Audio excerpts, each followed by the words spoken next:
یک پروفسور توجی قانون نوی عهدهداری حربی که سال پیش اصلاح شد سخت تنقید کرده و آن را مخالف سیاست‌های دولت و برای منفعت‌های ملی زیان‌آور نامیده است. پروفسور عبدالرحمن قربانوف سردار ریاست تحلیل مسائل اجتماعی مرکز تحقیقات استراتژی در یک سخنرانی گفته است به سبب همین قانون که دیگر عنوان جان را از خدمت آزاد نمی‌کند جوانان زیادی از تحصیل دلسرد شدند.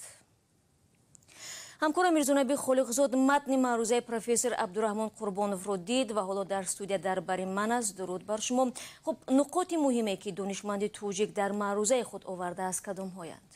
بله شرا در حقیقت من این متن را دیدم. در این معروضه که در عموم درباره سطح تعلیم و تربیت و معارف در تاجیکستان است، عبدالرحمن قربانوف مؤلفان قانون درباره عهدهداری حربی را که روز 29 ژانویه سال 21 یعنی سال گذشته قبول شد با یک لحن سخت تنقید کرده و گفته است قانون خلاف منفعت‌های ملی از جهت امنیت ذهنی است و یک ضربه جدی به تشکل و رشد عقلانی و ذخیره‌های ذهنی می‌زند.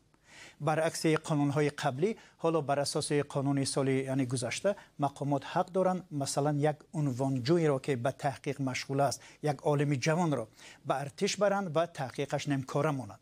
و گفته پروفسور بعد قبول قانون مذکور آبروی دانشگاه‌ها و میل جوانان برای تحصیل در مؤسسات تحصیلات عالی کاهش می‌یابد.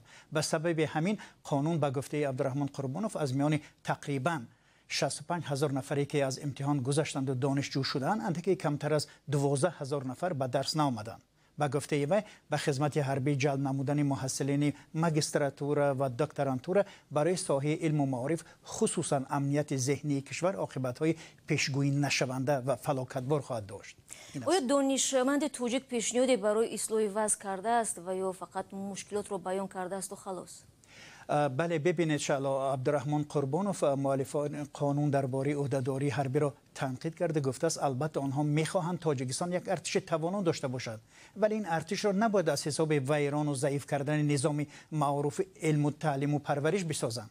و گفته او به علم و معارف پیشرفته تشکیل ارتش پیشرفته هم ناممکن است. یعنی برای تن سالم، عقل سالم، روح سالم لازم است. در معروضه پروفسور آمده است که وطن را تنها با اسلحه حفظ نمی کنند و برای محافظت وطن نسل روحن و جسمن سالم ضرور است که این را سایه معارف تندرستی تامین می کنند.